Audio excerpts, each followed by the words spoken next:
Você pode abrir a sua Bíblia num texto inicial de Romanos, capítulo 11, versículo 36.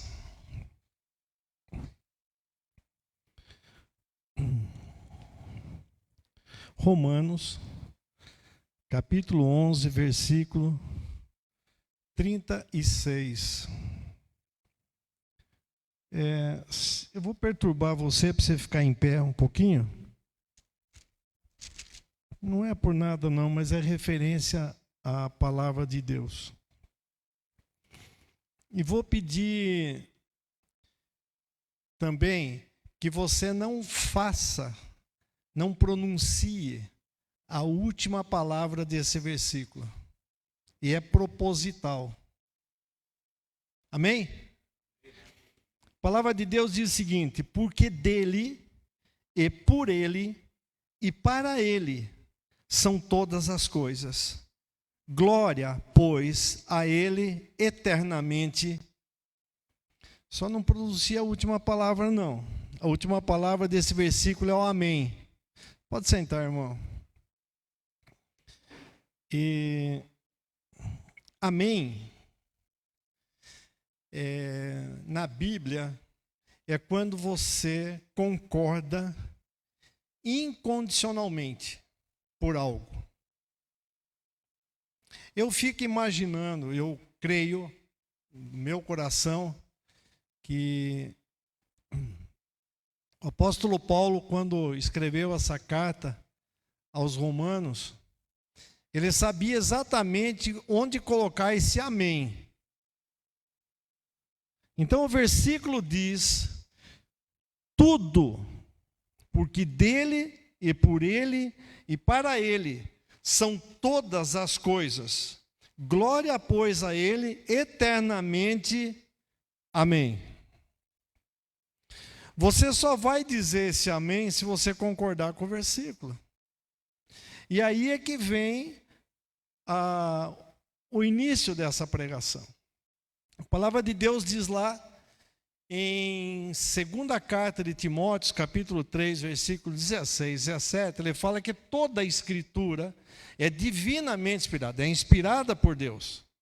E é apta para instruir, corrigir, repreender e ensinar em justiça, com uma finalidade: a fim de que o homem de Deus seja perfeito e perfeitamente preparado para toda a obra.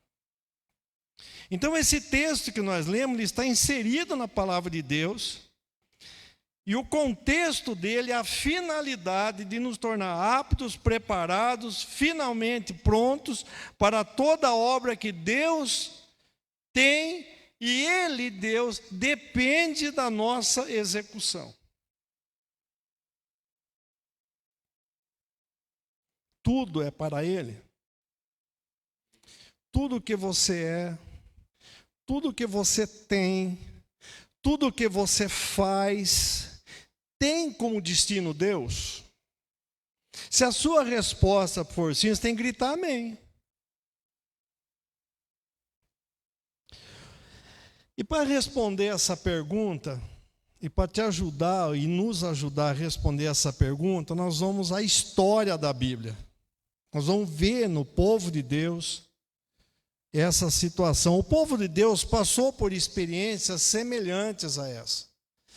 Experiências de dores, períodos de dificuldades, períodos de distanciamentos.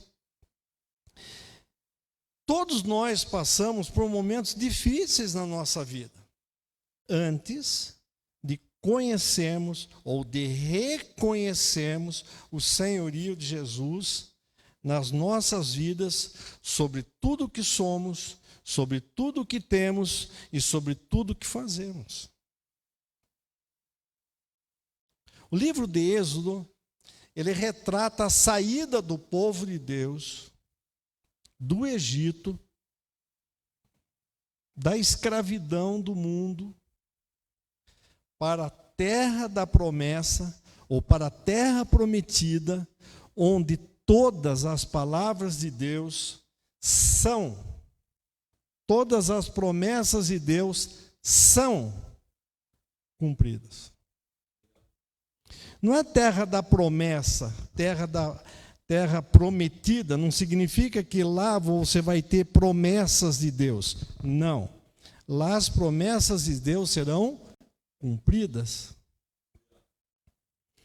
O Egito, atualmente, ou dentro do contexto bíblico, ele representa o mundo e tudo que o mundo nos proporciona. Tudo o que o mundo nos satisfaz e satisfaz a nossa carne. No contexto bíblico, você pode ver isso aí facilmente. Luxo versus escravidão. Havia um luxo enorme no Egito, mas havia uma escravidão. Tipo de hoje, onde o mundo nos escraviza, nos manieta, nos prende através do luxo.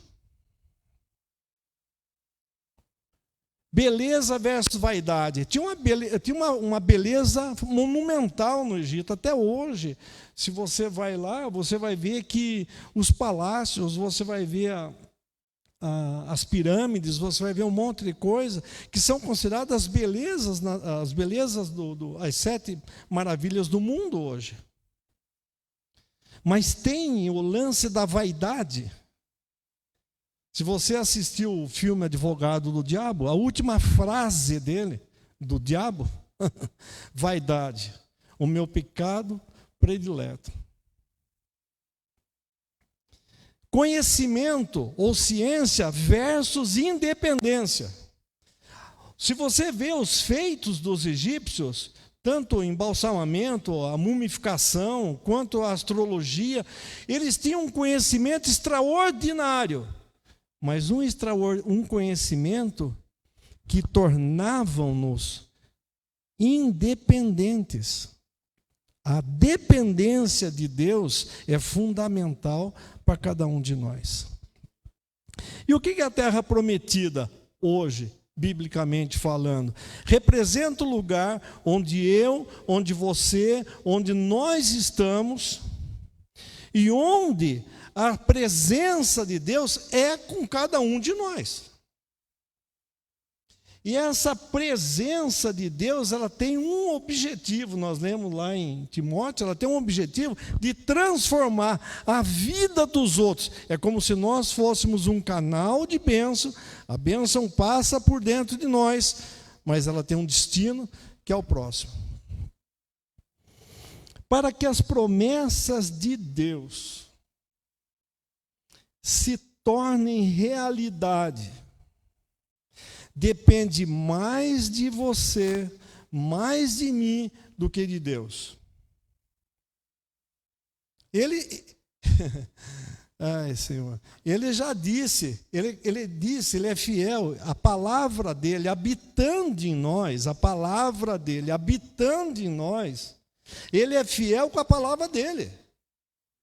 Se a palavra dele habita em nós, as promessas de Deus para cada um de nós tem que realizar. Mas, no entanto, porém, contudo,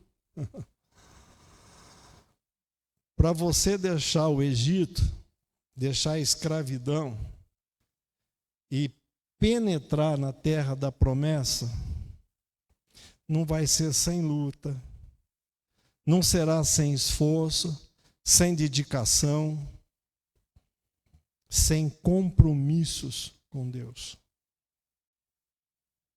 Há uma constante luta guerreando dentro de nós, querendo deixar o mundo de uma forma consciente, de uma forma cheia de razão, de uma forma até mesmo espiritual, mas no nosso corpo, na nossa carne, há algo que guerreia, porque ele quer ficar no mundo, porque o mundo satisfaz os desejos da carne.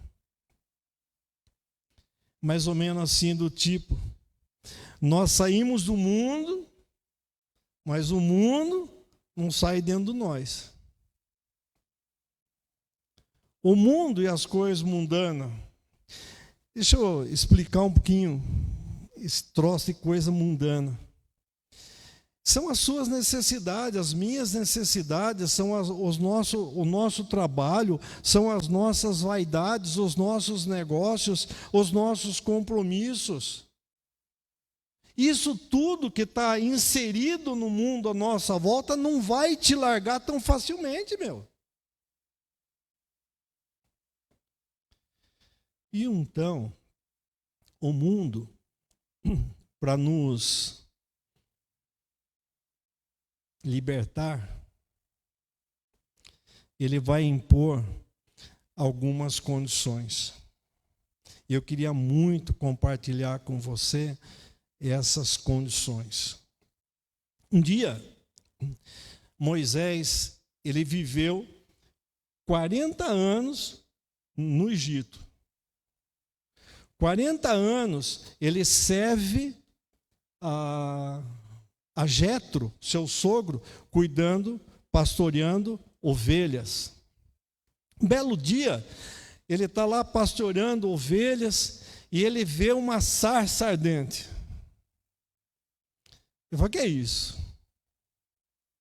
E ele chega lá e tem todo aquele diálogo, aquela conversa com Deus, e Deus fala bem assim para ele, vai lá no Egito, volta para o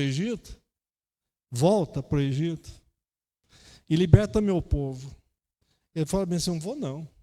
E ele apresenta uma série intermináveis de situações, se você analisar todas elas absolutamente corretas. E Deus fala, para cada uma delas, Deus... Até que eu fico imaginando, ele falando bem assim, mas eu estou há 40 anos longe do Egito, eu não conheço mais como é que é a sociedade, eu não conheço mais a língua do egípcio, como é que eu vou chegar para Faraó e vou discutir em egípcio, em árabe?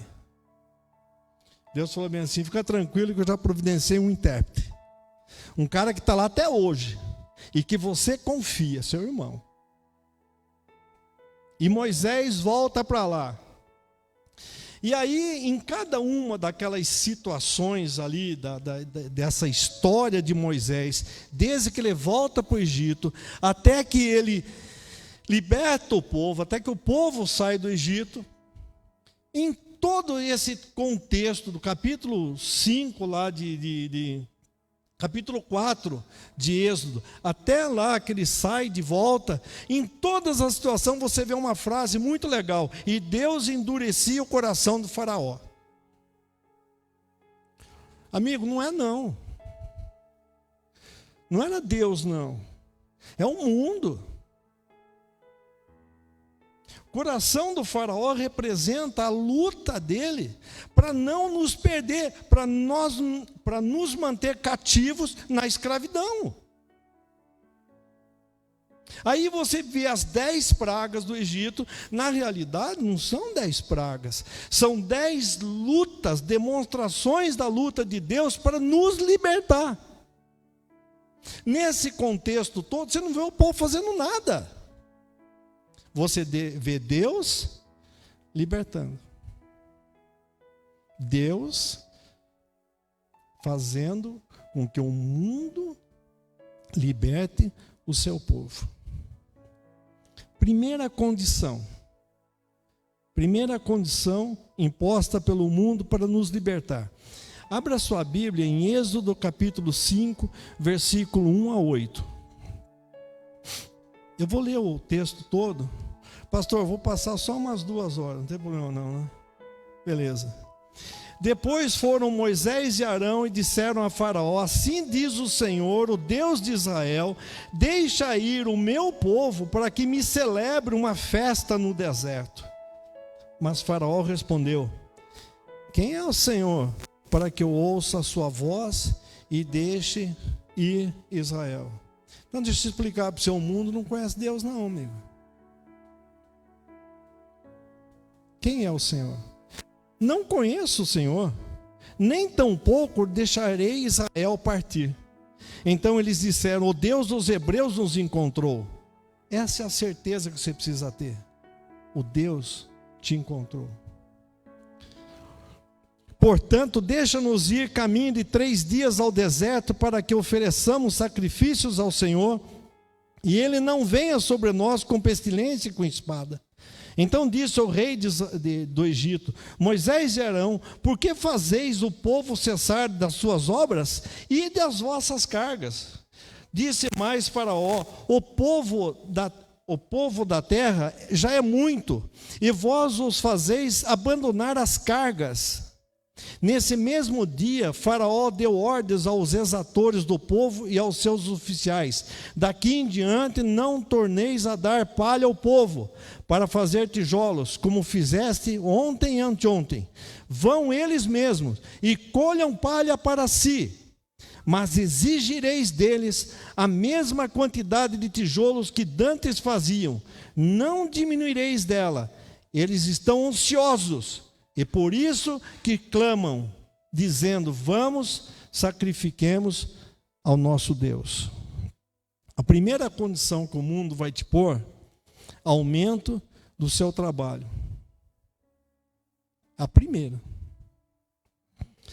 O mundo te analisa e diz assim: você está com tempo de igreja?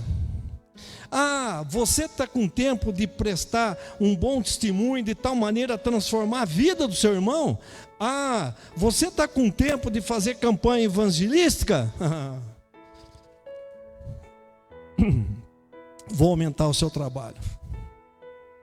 Eu vou pôr um pensamentozinho na sua cabeça seguinte: os seus compromissos com os seus negócios, a sua vaidade em afirmar que os seus negócios somente crescem se você está lá junto, que todos os seus negócios evoluem só se você estiver junto, que você é o reizinho do seu negócio, que o seu negócio não vai bem, que tudo vai desgringolar se você ficar longe. Então é o seguinte, amiguinho, fica lá cuidando do seu trabalho. Deixa a igreja que o pastor cuida.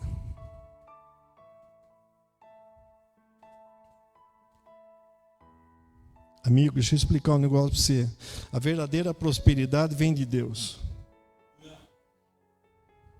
E não somente significa acúmulo de bens. Se ler lá em Timóteo 6, 16, 17, até o 19, ele fala: exorta os ricos do presente século, que não sejam altivos, que não depositem a sua esperança na incerteza das riquezas, mas em Deus, que abundantemente dá todas as coisas para o seu aprazimento.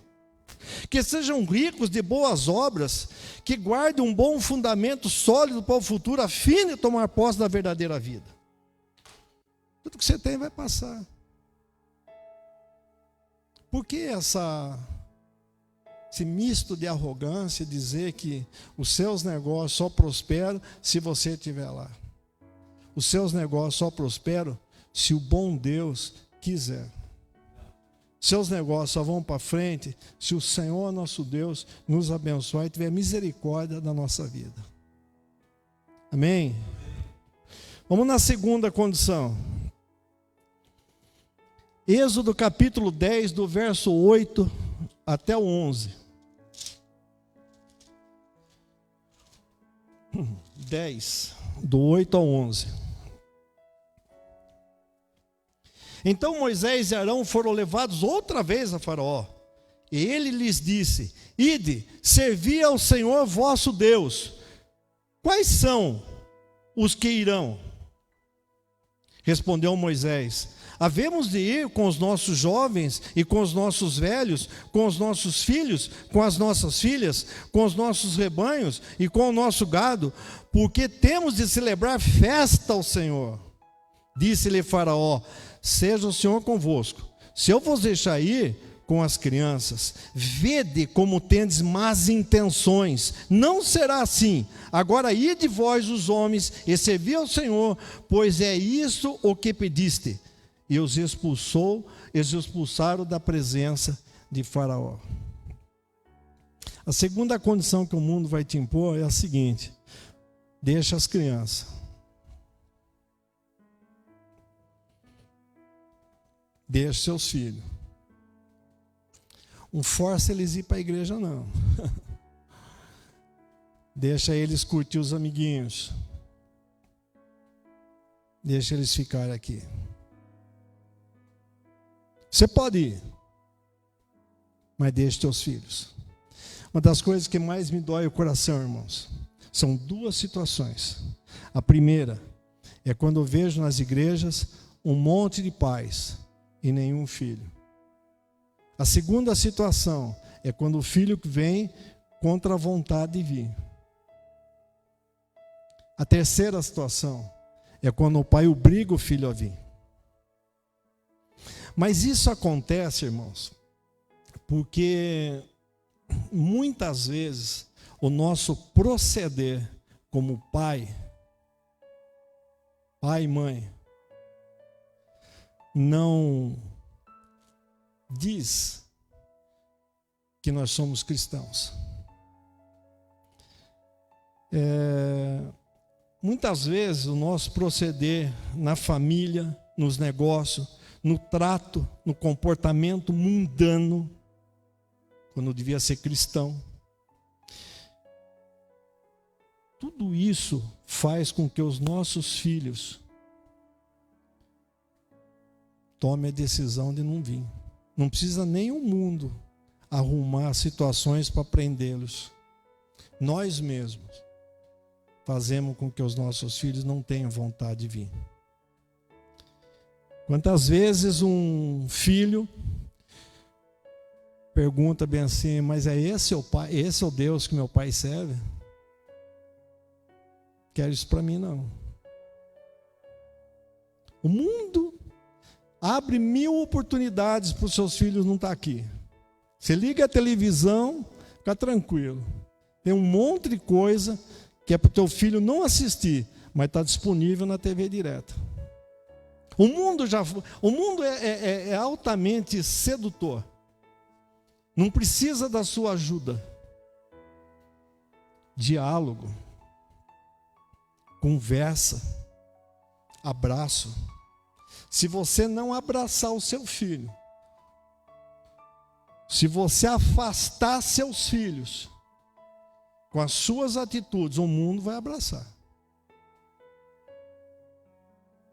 O mundo vai abraçar. Você lembra a história daquele menininho que chegou na igreja com uma malinha? O pastor virou para ele e falou assim, que é isso, cara? Mala é essa, guri? Morar aqui na igreja. Aqui meu pai abraça, meu pai abençoa, meu pai ora com as pessoas. Em casa a coisa pega. Os pais têm que ser exemplos de bons filhos para os filhos. Porque os filhos serão os pais do amanhã. A terceira condição. Êxodo capítulo 10, do 24 ao 26. Então chamou o faraó a Moisés e disse, ide, serviu o Senhor. Somente fiquem os vossos rebanhos e o vosso gado. Vão também convosco as vossas crianças. Moisés, porém, disse, tu também tens de dar em nossas mãos sacrifícios e holocaustos, que ofereçamos ao Senhor nosso Deus. Também o nosso gado há de ir conosco, nenhuma unha ficará. Dele havemos de tomar para servir ao Senhor, e até que cheguemos lá, não saberemos o que devemos usar para servir ao Senhor. A terceira condição que o mundo vai te importar. Pode ir, mas deixa os seus bens. Oh, Jesus. Uma das coisas mais difíceis que eu vejo, quando a pessoa sai do mundo para vir para a igreja, sai da escravidão do mundo para vir na liberdade da igreja, é que ele já vem com o pezinho para trás e fala bem assim, meu dinheiro ninguém mexe não.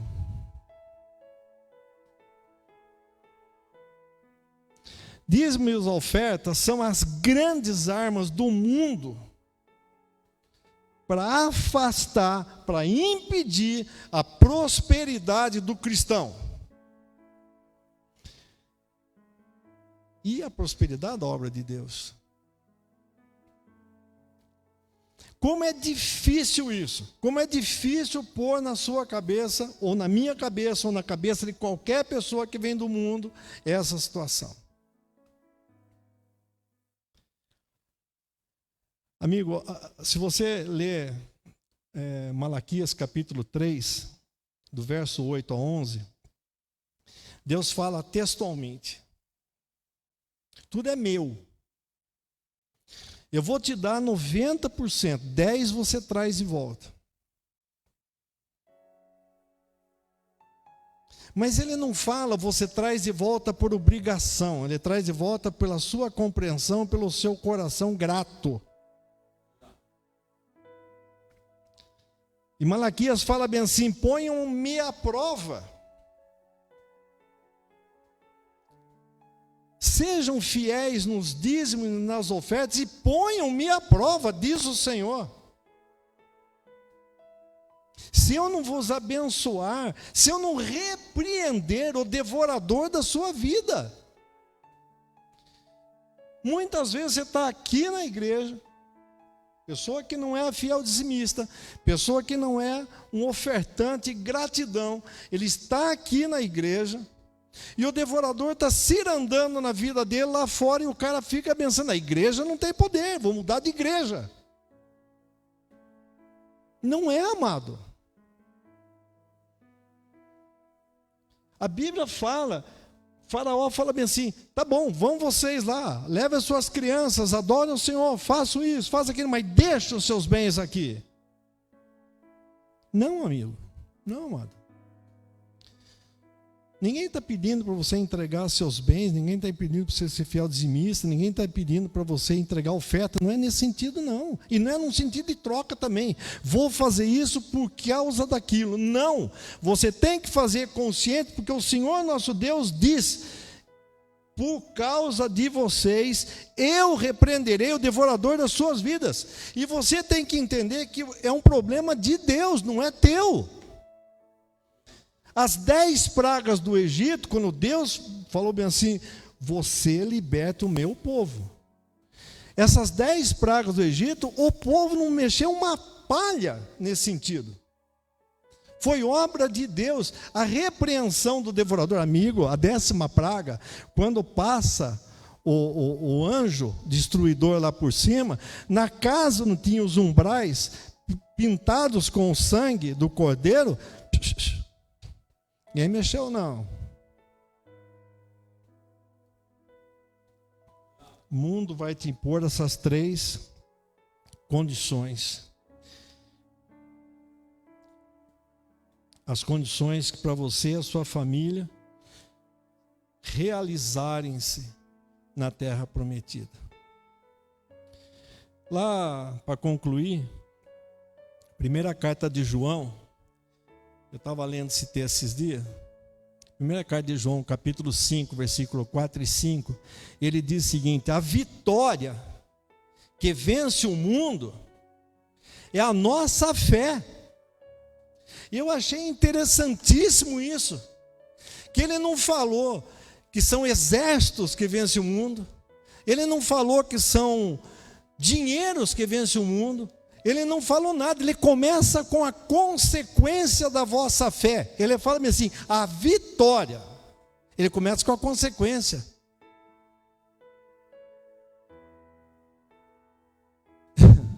Ele começa de trás para frente. Ele fala: a vitória. Você já vai ser um vitorioso. Mas quem foi que guerreou essa guerra? Quem foi que destruiu o mundo? A vossa fé. Em quem?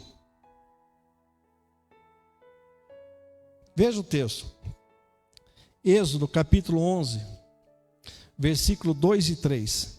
Fala agora aos ouvidos do povo que todo homem peça ao seu vizinho e que toda mulher peça à sua vizinha objetos de prata e de ouro. E o Senhor fez com que o seu povo encontrasse favor da parte dos egípcios. Leia mais, Êxodo 12, 35 a 36. Os filhos de Israel fizeram conforme a palavra de Moisés e pediram aos egípcios objetos de prata, de ouro, roupas, e o Senhor fez Quem foi que fez?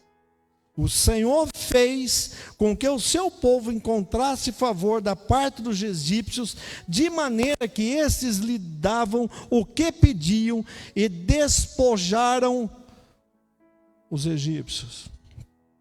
Você quer despojar o mundo? Você quer que caiam 1.000 à sua direita, caiam 10.000 à sua esquerda, você não será atingido? Essa é a vitória que vence o mundo. Deus já fez essa vitória na cruz do Calvário. Ele já te tirou com o sangue dele do terreno da escravidão e te pôs na terra da promessa. O que falta em nós é fé.